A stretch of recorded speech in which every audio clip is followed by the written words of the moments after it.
Gandhi news में आपका स्वागत। प्रस्तुत है आज के खास समाचार। राजस्थान सरकार के बजट को लेकर कुशलगढ़ विधानसभा क्षेत्र के प्रमुख जनप्रतिनिधियों ने अपनी प्रतिक्रिया दी। आइए सुनते हैं क्या कहा कुशलगढ़ क्षेत्र के जनप्रतिनिधियों ने बजट 2023 को लेकर। क्षेत्रीय विधायक व जनजाति आयोग प्रदेश उपाध्यक्ष रमीला जी हुरतिंग खड़िया जी, जो कल मुख्यमंत्री अशोक जी गहलोत ने राजस्थान का बजट प्रेषित किया है, उसके बारे में क्या कहना चाहेंगे? बजट के बारे में आप। मैं कल जो बजट पेश किया हमारे राजस्थान के यशस्वी मुख्यमंत्री अशोक जी गहलोत साहब ने, सभी वर्ग का उन्होंने ध्यान रखा।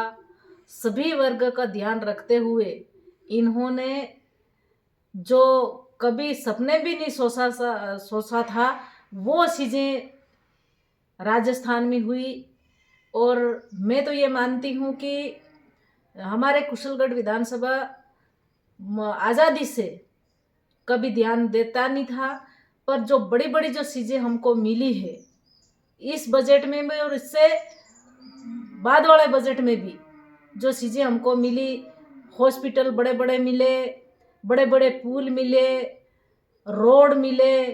इसके बाद में टोमा सेंटर बांसवाड़ा ज़िले में नहीं है, इसके बाद में बिलकुआ में टोमा सेंटर मिला, छोटा डूंगरा को उप तहसील मिली, छोटी सरवा में सौकी मिली, खेल मैदान मिला। ऐसे कई काम हमारे राजस्थान के यशस्वी मुख्यमंत्री अशोक जी गहलोत साहब ने जो किए हैं उसके बहुत हम आभार व्यक्त करते हैं। और मेरी जनता की ओर से मैं बहुत बहुत धन्यवाद देती हूं कि हमारे राजस्थान के मुख्यमंत्री अशोक जी गहलोत साहब को कभी हमारे कुशलगढ़ की जनता ने कभी सोचा नहीं था और कभी देखा नहीं था ऐसा बजट हमको जो 5 साल के कार्यकाल में हमको मिला है। पूर्व संसदीय सचिव भीमाबाई डामोर साहब, अशोक जी गहलोत ने जो बजट पेश किया है उसके बारे में क्या कहना चाहेंगे आप? और देखिए, राजस्थान में कांग्रेस की सरकार का आखिरी बजट था ये, और इस आखिरी बजट में प्रदेश की जनता को और कुशलगढ़, विशेष करके कुशलगढ़ की जनता को काफ़ी उम्मीद थी। लेकिन चारों तरफ से युवाओं के साथ में, आम जनता के साथ में, विशेष करके कुशलगढ़ वासियों को बहुत निराशा देखने को मिली है इस बजट में। पिछले वसुंधरा के सरकार में 800 करोड़ से अधिक की राशि पेयजल की सैंक्शन हुई थी, और अन्य काम भी पेयजल के, चाहे खेड़ा धरती हो या नीचे वाला सज्जनगढ़ का इलाका हो, चारों तरफ से बहुत सारे काम हुए। और हम समझते थे कि कुशलगढ़ की सम्मानीय विधायक महोदया अशोक गहलोत के काफ़ी नज़दीक है और बहुत सारा तोहफा मिलेगा। लेकिन कुशलगढ़ की जनता के साथ में निराशा हाथ लगी है, बेरोजगारों के साथ में निराशा हाथ लगी है। विशेष करके इस बजट में हमें उम्मीद थी, कुशलगढ़ की जनता को उम्मीद थी कि मेरे कुशलगढ़ विधानसभा में चाहे खेड़ा धरती हो या अन्य का इलाका हो, माही अपर हाई लेवल के बारे में उम्मीद जनता को थी कि यहाँ पर माही अपर हाई लेवल कैनाल की घोषणा होगी और उसके लिए मुख्यमंत्री महोदय कुछ न कुछ तोहफा देंगे, लेकिन ऐसा कुछ हुआ नहीं। इसलिए मैं तो चाहता हूँ कि और कई प्रकार की घोषणा की है प्रदेश के जनता के साथ में, लेकिन वो सिर्फ दिखावा है, वो सिर्फ कागजा में रहेगा, क्योंकि चुनावी घोषणा है। इसलिए लोग लुभावनी घोषणा अनेक प्रकार की है, लेकिन वो धरातल पर उतरनी नहीं है। पिछले कई घोषणाएं ऐसी धरातल पर उतरी नहीं है, ये प्रदेश की जनता को मालूम है। इसलिए मैं चाहूँगा कि ये जनता के साथ में धोखा हुआ है, जनता निराश है, बेरोजगार निराश है। ऐसा कोई बजट जो धरातल पर उतरा नहीं।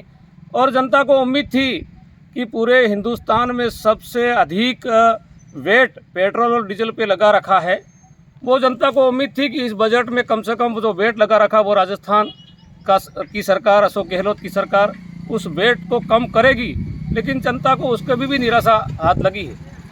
तो मैं तो चाहूँगा कि ये सारा बजट एक चुनावी घोषणा है, इसमें जनता को कोई राहत मिलने की उम्मीद नहीं है। कुशलगढ़ प्रधान कानिंग जी रावत, उप प्रधान प्रताप भाई और महामंत्री राकेश जी खड़िया। प्रधान साहब, जो मुख्यमंत्री अशोक गहलोत ने जो बजट पेश किया उसके बारे में क्या कहना चाहेंगे आप? ये बजट पूरा चुनावी बजट है, आंकड़ों का बजट है, धरातल पे कुछ मिलने वाला नहीं है। इस बजट से युवाओं में, बेरोजगारों में निराशा छाई है, किसानों में निराशा छाई है और पूर्व की तरह जिस तरह से उन्होंने बजट में घोषणाएं की थी और उन घोषणाओं पर अमल नहीं हुआ, उसी तरह से 2023 के चुनाव का ध्यान में रखते हुए ये बजट सिर्फ लोगों को भ्रमित करने के लिए पेश किया गया है, लेकिन धरातल पे उतरने वाला कुछ नहीं है। आप और हम सब ने देखा है कि बिगड़ती कानून व्यवस्था पूरी चौपट हो चुकी है। युवाओं को ठगा जा रहा है, बेरोजगारों को ठगा जा रहा है। परीक्षा की भर्ती निकलती है, परीक्षा से पेपर होने से पहले ही पेपर आउट हो रहे हैं और इसलिए मैं मानता हूं कि ये बजट चुनावी बजट है और धरातल पे कुछ मिलने वाला नहीं है और आने वाले समय में जनता इसका जवाब देगी। इस बजट में कुशलगढ़ को कुछ भी नहीं मिला है। हाँ, नहीं मिला। पूरे क्षेत्र की जनता को ये उम्मीद थी कि सिंचाई हेतु अपर हाई लेवल कैनाल की घोषणा हो, लेकिन ये घोषणा नहीं करके यहाँ इस क्षेत्र की जनता को सरकार ने निराश किया है। मैं रामचंद्र डिंडोर, प्रधान पंचायत समिति सज्जनगढ़।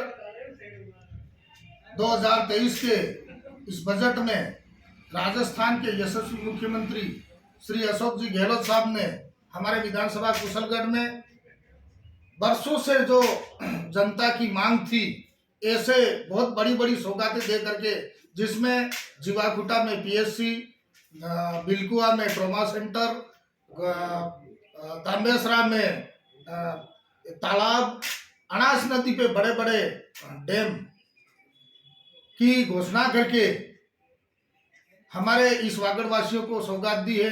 उसके लिए ये वागड़वासी, विशेषकर कुशलगढ़ विधानसभा के आम जनता, कार्यकर्ता, नेता सब आपका आभार व्यक्त करते हैं। मजदूर वर्ग, व्यापारी वर्ग और विभिन्न प्रकार के सभी विभागों को ध्यान में रखते हुए जो बजट पेश किया गया है वो सराहनीय बजट है।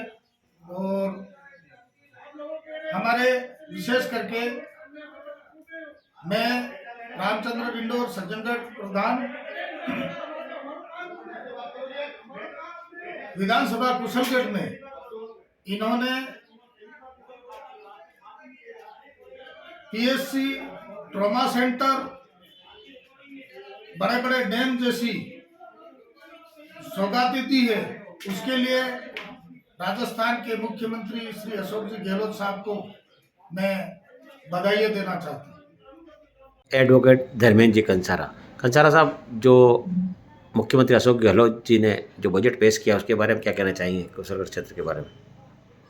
वर्तमान जो बजट मुख्यमंत्री महोदय ने राजस्थान की आम जनता के लिए पेश किया है, वो इस कुशलगढ़ क्षेत्र को पूरी तरह से उपेक्षित रखते हुए प्रस्तुत किया हुआ बजट परिलक्षित होता है।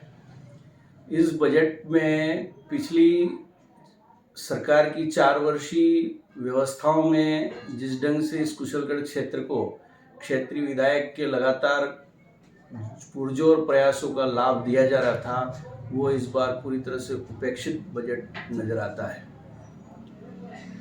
कुल मिलाकर के जो बजट की व्यवस्था इस बार है, ये पूरी तरह से चुनावी बजट नजर आता है। और ऐसे चुनावी बजट के अंदर भी इस विधानसभा क्षेत्र को, जो राजनीति में एक बहुत बड़ी अपनी अलग से पहचान रखता है, उस राजनीतिक गढ़ को मुख्यमंत्री महोदय ने पूरी तरह से भुलाते हुए इस क्षेत्र के लिए कोई ऐसी महत्वपूर्ण व्यवस्था नहीं दी जिससे वो किसी प्रकार का राजनीतिक लाभ प्राप्त कर सके या जनता के हित में कोई कुशलगढ़ क्षेत्र के लिए सोचते हुए ऐसा ये बजट नहीं दिखता है। रही बात जहाँ तक कुशलगढ़ क्षेत्र के लिए हमेशा से विभिन्न सरकारों के समय में यह उपेक्षित रहा है और ये बजट भी इसी बात को परिलक्षित कर रहा है कि वर्तमान में भी ये विधानसभा क्षेत्र राजस्थान सरकार के कहीं गणित में नहीं बैठ रहा है।